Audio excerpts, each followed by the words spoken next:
acerca un barullo y no sabes qué es. Es un ángel llegando aunque no lo ves, para acercar nuestras oraciones a Dios. Sin más, abre el corazón y comienza a cantar, que no hay gozo más grande que el amor celestial, y los ángeles ya vienen a celebrar. Sí, vuelan los ángeles sobre el lugar, en medio de todos y sobre el altar, trayendo las manos llenas de bendiciones. No sé si el cielo bajó, no fue lo que pasó. Yo sé que está lleno de ángeles, sí, y que el mismo Dios está aquí. Sí, los ángeles vuelan, la iglesia se alegra, todos cantan y lloran, las almas se elevan, se asusta el infierno, se aleja el mal. Sienta el ruido de alas, los ángeles vuelan, confía, hermano, que ha llegado la hora de Dios, y te quiere encontrar. Sí, vuelan los ángeles sobre el lugar, en medio de todos sobre el altar, trayendo las manos llenas de bendiciones. No sé, el cielo bajó, ¿qué fue lo que pasó? Sé que está lleno de ángeles, sí, y que el mismo Dios está aquí.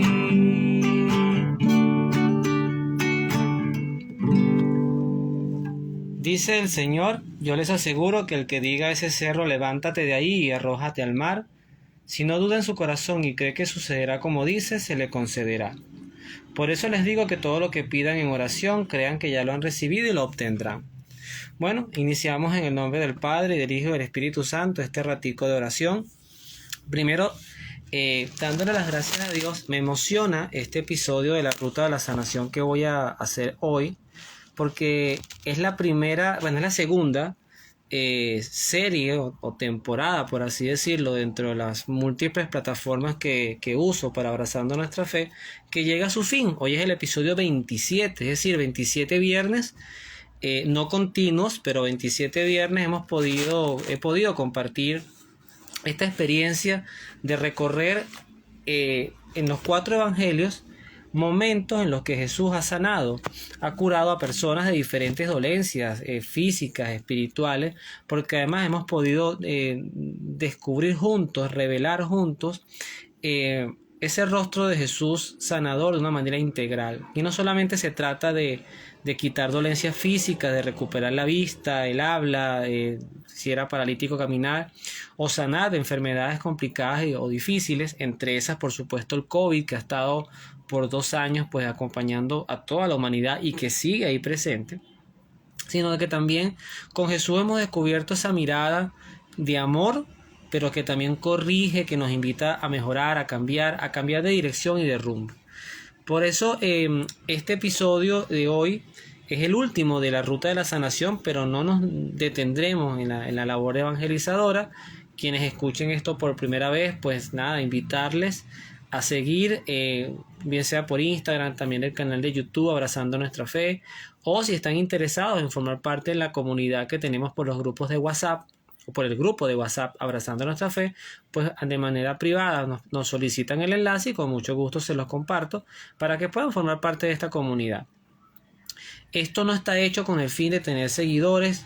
Las transmisiones no dependen de cuántas personas se conectan o no. De hecho, hay momentos en que se conecta uno, se conectan 2, a veces no se conecta nadie, sino que es una experiencia que a mí particularmente me ayuda a acercarme a Dios, a profundizar en el conocimiento de Él, a pedirle su gracia, su perdón y a hacer comunidad juntos, que es lo más importante. Hoy vamos a terminar nuestra serie, este episodio 27, con una experiencia sanadora como es característico o como lo fue característico de esta serie, de que se titula Jesús sana a un ciego de nacimiento, que está en el Evangelio según San Juan, el capítulo 9, versículo 1 en adelante. La idea es ir leyendo, irnos deteniendo en aquellos aspectos que pues llame la atención, que el Espíritu Santo, para el cual siempre uno se coloca como instrumento, el Espíritu Santo nos vaya iluminando, habla aquí, detente acá, enfócalo por aquí, y luego la grabación queda, se sube al canal de YouTube y se comparte también por el grupo de el WhatsApp. Entonces, bueno, voy a dar inicio a la lectura que nos narra lo siguiente. Jesús, al pasar, vio a un hombre que era ciego de nacimiento. Sus discípulos le preguntaron: Maestro, ¿quién ha pecado para que esté ciego, él o sus padres? Aquí podemos hacer perfectamente una primera pausa, porque yo, desde que he descubierto la paternidad, el ser papá, ya mi hijo tiene 5 años que me ha regalado experiencia de ser padre, y además uno va viendo sobre la marcha que hay ciegos de nacimiento desde el punto de vista espiritual, pero que no tienen nada que ver con que no puedan ver con sus ojos, o sea, no tienen problema de percepción visual, al contrario, son niños que tienen una excelente visión, seres humanos que ven, que escuchan, que tienen sus sentidos óptimos, pero resulta ser que nunca se les ha hablado de Dios, nunca se les ha propuesto rutinas de oración, de conocimiento, de irse acercando a ese Dios que va con ellos, como lo explicaba, o como lo explica el evangelista San Lucas, cuando decía, luego de que Jesús se pierde y es encontrado en el templo, se le pierde a sus padres y es encontrado en el templo, dice, y Jesús crecía en gracia, en inteligencia y en tamaño. Entonces Dios sabe adaptarse a los tamaños, o sea, Dios sabe adaptarse a la memoria, al pensamiento de un niño, y en la medida que uno va creciendo, pues va dándose a conocer con mayor abstracción, con mayor profundidad, con más contenido. Pero hay niños que te pueden llegar a unos 12 años, inclusive a una adolescencia ya cercana a la adultez, 16 años, y de verdad experimentan muchas cegueras. No ven a Dios en ninguna parte, la fe no les dice nada, pueden tener las soluciones en las narices y no las ven, porque precisamente al no tener el recurso de ese Dios que está allí, que nos acompaña, pues se sienten ciegos ante el mundo. Y además, en la cultura judía había una creencia, una forma de ver las enfermedades como castigos. Y fíjense que la pregunta que hacen los discípulos es precisamente a preguntarle a Jesús quién había pecado, si sus papás o él. Porque además también había una creencia judía de que los pecados de los padres, o sea, las consecuencias de los pecados de los padres, migraban hacia los hijos.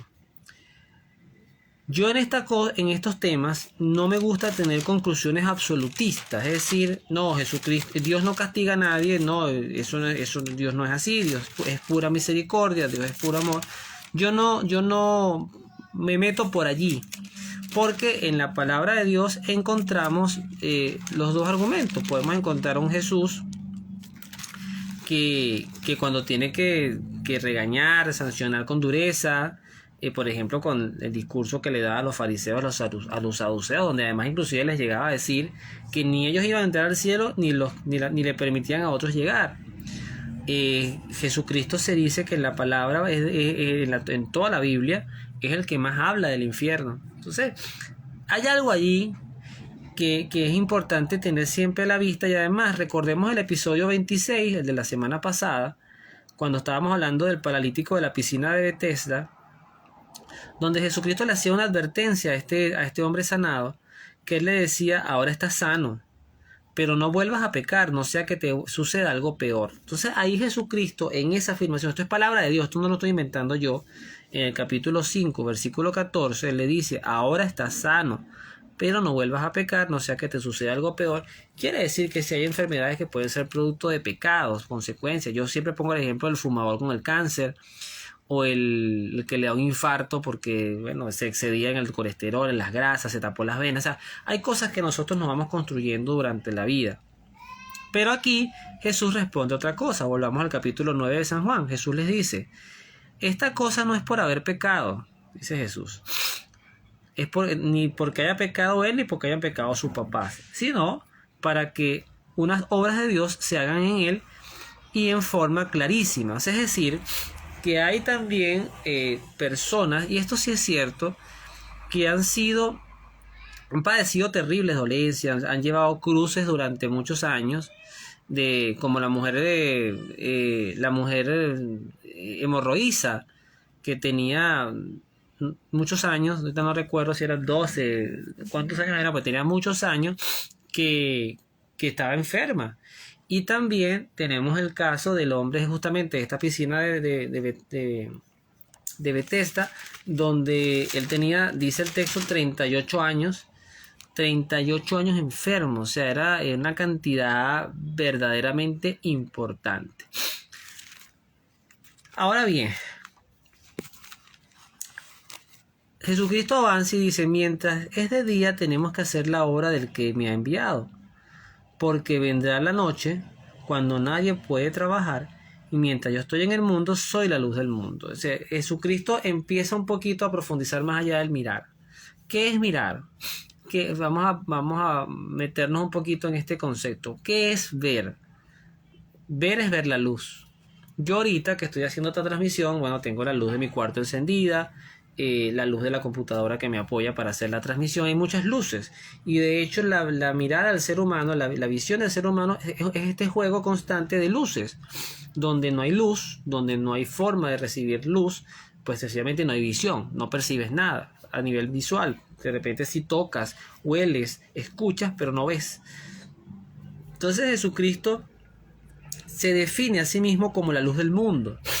Entonces cuando nosotros queremos ver, y creo que todos los que estamos acá escuchando o vayan a escuchar esto, puedan hacer el discernimiento de plantearse el lado interrogante, si aunque vemos, no somos ciegos. Porque si en las cosas que pasan en nuestras vidas no vemos a Dios presente, incluyendo aquellas que son no muy favorables a nuestro deseo, pero aún así, ahí no vemos a Dios acompañándonos, haciéndonos espalda, frente, estamos ciegos. Y eso es un poquito lo que Jesús destaca aquí.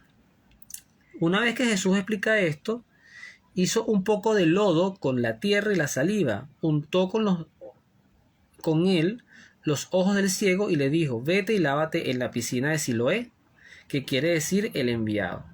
El ciego fue, se lavó y cuando volvió veía claramente. ¿Qué significará? Voy a hacer una interpretación de muchas, y además siempre las que vengan de los padres de la iglesia son las interpretaciones que hay que abrazar. Yo voy a hacer una interpretación complementaria, pero me encanta el hecho de que Jesucristo emplee tierra y saliva, porque eso quiere decir que hay dos puntos importantes aquí para uno poder ver, que es la propia creación en sí misma, la tierra de la cual venimos, según lo explica el Génesis, un relato, pero lo explica así, venimos de la tierra, del lodo, y la saliva que representa nada más y nada menos que la boca de nuestro Señor y por ende su palabra. Es decir, que para ver hay que escuchar, que para ver hay que permitir a la palabra de Dios entrar en nuestras vidas, por todos nuestros sentidos, por el sentido especialmente del oído, porque eso lo enseña también San Pablo, que la conversión entra por la prédica, por la palabra. Entonces es importante que hagamos este ejercicio de encontrarnos con Dios desde su palabra. Sin embargo, nos faltan los que opinan, los que envidian, los que cuestionan, los que quieren ser muy eruditos. Y dice el texto que sus vecinos y los que habían visto pidiéndole limosna decían, ¿no es este el que estaba sentado aquí y pedía limosna? Unos decían, es él. Otros, en cambio, no, uno que se parece. Pero él afirmaba, sí, soy yo, el propio sanado, sí, soy yo. Y le preguntaron, ¿cómo es que ahora puedes ver? contestó: ese hombre al que llaman Jesús hizo barro, me lo aplicó en los ojos y me dijo que fuera a lavarme en la piscina de Siloé. Muy descriptivo, ¿no? El milagro. Fui, me lavé y ahora veo. Y le preguntaron: ¿dónde está él? Contestó: no lo sé. La gente llevó ante los fariseos llevó ante los fariseos al que había sido ciego. Pero coincidió que en ese día en que Jesús hizo lodo y abrió los ojos al ciego era el día de descanso. Entonces aquí vienen los eruditos. Y como nuevamente los fariseos preguntaban al hombre cómo había recobrado la vista, él contestó: me puso barro en los ojos, me lavé y ahora veo. Y los fariseos pues dijeron: ese hombre que trabaja en un día sábado no puede venir de Dios. Pero otros decían: ¿puede ser un pecador el que realiza tales milagros? Y estaban como divididos. Entonces le preguntaron de nuevo al ciego: ¿ese te ha abierto los ojos? ¿Qué piensas tú de él? Y él le contestó que es un profeta. Los judíos no quisieron creer que antes era ciego y que había recobrado la vista, hasta que no llamaban a sus padres y le preguntaron: ¿este es tu hijo? Y ellos dijeron: sí, nació ciego. Y al ver esto, pues, los padres además agregaron: sabemos que es nuestro hijo y que nació ciego, pero cómo es que ahora ve, no lo sabemos. Y quien le abrió los ojos, tampoco. Pregúntenle a él, que es el adulto y puede responder por sí mismo. Los padres contestaron así por miedo a los judíos, pues estos habían decidido expulsar de sus comunidades a los que reconocieran a Jesús como Mesías. Por eso dijeron: es mayor de edad, pregúntenle a él. En todo este enredo, porque ya aquí lo que es un enredo, esto es lo que yo llamo coloquialmente un chismorreo. Esto pasa mucho en la vida real.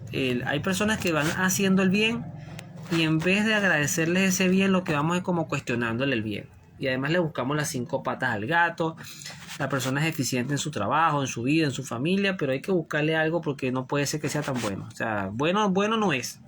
O mejor que yo no va a ser. En esa línea, Jesús, fíjense que todavía no aparece por ninguna parte. Jesús, sencillamente, aquel lío está armado, que si era ciego, que si no era ciego, nadie se alegra porque el hombre recobró la vista o porque siente bienestar en su vida, sino que ahora empieza la tramoya de que si esto fue una farsa, que si no fue una farsa. Bueno, eso todavía ocurre en nuestros tiempos. Los fariseos de nuevo volvieron a llamar al hombre que había sido ciego y le dijeron: confiesa la verdad, nosotros sabemos que ese hombre que te sanó es un pecador. Es ustedes, ¿no? Ellos están seguros que, bueno, digo que todos somos pecadores, pero aquí sí se equivocaron. Y él le respondió: yo no sé si es un pecador, lo que sé es que yo era ciego y ahora veo. Esa pregunta me encanta. O sea, yo no sé, es como cuando a ti te empiezan a cuestionar las creencias en Dios. O sea, yo no sé si tú crees o no crees, ese no es mi problema. Lo que yo sé es que a mí me hace bien creer en Dios. Desde que yo tengo una relación con Dios, desde que yo hablo con Dios, desde que yo a Dios le expreso mis preocupaciones, mis tristezas, mis melancolías, desde que eso ocurre en mi vida, a mí me va bien. O sea, yo me siento en paz, no he dejado de tener dolores, enfermedades, angustias, desvelo, pero tengo a Dios conmigo y me soporte, tengo con quien hablar. Ese es el tipo de respuesta que da un creyente. Pero ellos insistían: ¿qué te hizo? ¿Cómo te abrió los ojos? Y él les decía: ya se los he dicho y no me escuchan. ¿Para qué quieren oírlo otra vez? También ustedes quieren hacerse discípulos suyos. Entonces comenzaron a insultarlo: tú eres discípulo suyo. Nosotros somos discípulos de Moisés. Sabemos que a Moisés le habló Dios, pero ese no sabemos ni siquiera de dónde es. Bueno, el hombre contestó: esto es lo extraño. Él me ha abierto los ojos y ustedes no entienden de dónde viene. Es sabido que Dios no escucha a los pecadores, pero al que honra a Dios y cumple su voluntad, Dios lo escucha. Jamás se ha oído decir que alguien haya abierto los ojos de un ciego de nacimiento. Si éste no viniera de Dios, no podría hacer nada. Son los hechos. Los milagros en Jesús fueron muy necesarios, pero no eran definitorios. Es decir, Jesús no los define en sus milagros. Los milagros eran pruebas adicionales del poder que tenía sobre todo. Para Dios nada es imposible. Era como revelar aquello que el ángel Gabriel le había anunciado a María. Para Dios nada es imposible y para Jesús nada era imposible. Pero hay quizás lo único que yo quizás le vería contradictorio a este hombre que, bueno, habla desde su fe judía, desde su tiempo, esto de que Dios no escucha a los pecadores. Dios nos escucha a todos. Dios nos escucha a todos. Tanto es así que además Jesús lo demostraba. Dios escucha. Lo que pasa es que a Él no lo escucha todo el mundo. Y generalmente los que menos escuchan a Dios somos los pecadores. Y fíjense que me estoy incluyendo, ¿no? Eso sí es harina de otro costal. Ellos le decían, no eres más que un pecador, no eres más que pecado desde tu nacimiento. Y pretendes darnos lecciones a nosotros. Y lo expulsaron. Aquí es donde aparece Jesús. Jesús se enteró que lo habían expulsado y cuando lo encontró le dijo, ¿tú crees que en el Hijo del Hombre? Él le contestó, ¿y quién es, Señor, para que crea? Y Jesús le dijo, tú lo has visto y es el que está hablando contigo. Entonces dijo, creo, Señor, y se arrodilló ante él. Jesús a poca gente le reveló quién era. A la mujer samaritana, a Pilatos, en cierta forma, por supuesto, a los apóstoles, pero en cierta forma también a Nicodemo. Y ahora este hombre, a este ciego de nacimiento, también le dice que él es el Hijo del Hombre, ¿no? Y Jesús le dijo, yo he venido a este mundo para llevar a cabo un juicio. Los que no ven, verán. Los que ven, se volverán ciegos.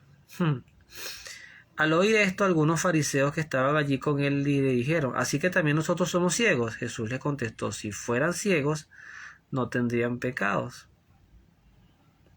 Pero ustedes dicen que ven. Y esa es la puerta de su pecado. Qué grande es nuestro Señor. Palabra del Señor, gloria a ti, Señor Jesús. Qué grande es Dios, de verdad Jesús, pero en la sabiduría del Padre y del Espíritu Santo. Qué grande es nuestro Señor. En su manera de penetrar y de callar, además la necedad. Porque cuando el que se ofende dice, o sea, que tú me estás diciendo a mí, yo he participado en discusiones así, donde yo me he sentido ofendido, donde a veces yo también creo que he ofendido a otros, pero esto sí pasa, ¿no? O sea, que tú me estás diciendo a mí ciego, Jesús le dice, si fueras ciego no tendrías pecado. Fíjense ustedes la gravedad de ver mal. El pecado entra por los ojos, sin duda, y creo que es el principal sentido que alimenta el pecado. Por encima, lo auditivo también puede hacernos pecar, sin duda. Lo gustativo no tanto. Yo creo que lo gustativo no tiene nada que ver con estas cosas. Lo perceptivo, bueno, depende. También puede haber algunos tipos de impureza por la percepción. Pero sin duda los pecados más potentes vienen por los ojos y por los oídos, que luego lo podemos expresar con las palabras. Entonces Jesucristo nos advierte cuidado con lo que vemos. Cuidado con lo que vemos porque a veces el ver es lo que nos hace un poquito apartarnos de Dios. Y en esta parte ya para cerrar voy a traer la experiencia que antes de iniciar esta transmisión veía en el grupo de WhatsApp a través del cual informaba que iba a hacer esta transmisión. Y ahorita en un ratico voy a compartir el video por ese mismo grupo. Le decía a las personas que podían colocar sus intenciones, que íbamos a orar por las personas que tuvieran problemas visuales o que también tuvieran cegueras espirituales. Pero me llamó la atención que empecé a ver mucho agradecimiento. Entre ellos recuerdo un caso de una persona que agradeció que con sus nuevos lentes podía ver mejor. Y esta idea me la quiero dejar para el cierre justamente, porque a veces Jesucristo no puede hacer mucho con tu ojo dañado. Ya tu ojo está dañado y bueno, la corrección es muy compleja, habría que reemplazarte el ojo, pero puede colocarle unos lentes y esos lentes son él, son su palabra, es su guiatura, es su acompañamiento, es su amor. Y cuando las personas empiezan a ver desde la óptica del amor, cuando los cristales y las fórmulas están hechas de puro amor, sin duda las vidas les cambia para siempre. Quizás un Andrea Bocelli, un cantante extraordinario italiano, que no es ciego de nacimiento, pero fue perdiendo la visión progresivamente, y que hasta donde tengo entendido me contaba un familiar que vio un documental sobre él, que fue un tío el que le propuso que antes de quedarse ciego pues aprendiera a cantar.